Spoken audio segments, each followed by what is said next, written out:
farol que me guia, é a luz do meu caminho.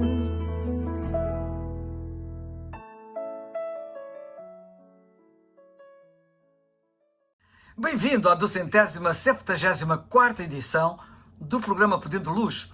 O tema hoje é Eu creio por ser ocidental. Não são poucas as vozes e também não são poucas as vezes que eu ouço quem procura desacreditar a fé que eu tenho e que aqui eu recomendo repetidas vezes, como sabes, invocando a ocidentalização desta fé. Dizem que se eu tivesse nascido noutra região do globo, que não no Ocidente, eu não creria naquilo que eu creio, porém naquilo que os outros creem nessas regiões. Por exemplo, creria naquilo que os árabes creem, ou os asiáticos, ou os africanos. Dizem que eu creria nessas circunstâncias no hinduísmo, ou no taoísmo, ou no islamismo, ou até no animismo e por aí fora. Há pouco tempo, alguém chegou mesmo a dizer-me que era uma sorte eu não ter nascido na Arábia Saudita. É verdade que o contexto cultural molda a religião de muita gente ao redor do mundo, mas isso não significa que todas as crenças são igualmente verdadeiras, nem que Deus, o Deus vivo e verdadeiro, seja uma realidade meramente local, meramente regional. A questão verdadeira é: qual das várias mensagens existentes à nossa volta resiste à razão, à evidência e à experiência, que é humana e universal? Muitos esquecem-se que o cristianismo, a fé em Cristo, é uma fé que não começou no Ocidente. Toma bem atenção a isto. O cristianismo nasceu no Médio Oriente. Portanto, o argumento de que a minha fé é ocidentalizada cai logo pela base, revelando-se completamente infundada. Não é essa de todo a explicação. Mas a fé em Deus, a fé em Cristo, não está limitada a uma cultura, a um povo ou uma região.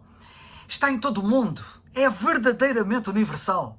Mas é importante que saibas que a fé em Cristo hoje é a fé mais praticada em África, na América Latina e em partes significativas da Ásia, como por exemplo na Coreia do Sul e na China, não na Europa, que curiosamente nunca esteve tão incrédula em geral como está atualmente.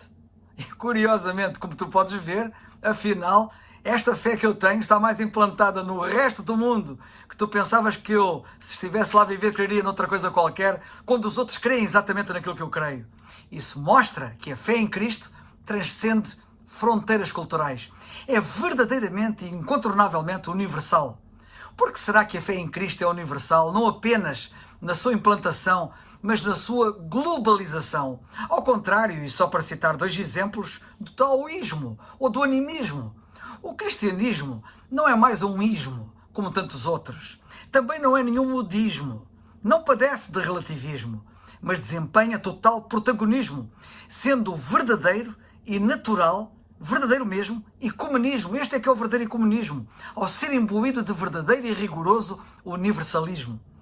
Quando há uns anos alguns missionários chegaram a uma tribo remota nos confins do mundo, sem qualquer contacto com a civilização, ficaram surpreendidos por estes indígenas, ao contrário de outros exemplos. No âmbito do culto, não tinham ídolos. Ao ser-lhes perguntado o que é que eles adoravam, a resposta foi esta: o Criador de tudo, apontando para o céu e para aquilo que os rodeava. A consciência divina é verdadeiramente universal. Quando nós vemos alguns que, em vez de se curvarem perante o Criador, se curvam diante de criaturas, recordamos aquilo que Deus diz em Romanos, capítulo 1, versículos 18 a 20, quando ele diz isto, e eu cito: porque do céu se manifesta a ira de Deus sobre toda a impiedade e injustiça dos homens, que detêm a verdade e a injustiça. Porquanto o que de Deus se pode conhecer, neles, nos céus, se manifesta, porque Deus lhe manifestou, porque as suas coisas invisíveis, as coisas invisíveis de Deus, desde a criação do mundo, tanto o seu eterno poder como a sua divindade se entendem e claramente se veem pelas coisas que estão criadas, para que eles fiquem inexcusáveis, ou seja, fiquem sem desculpa.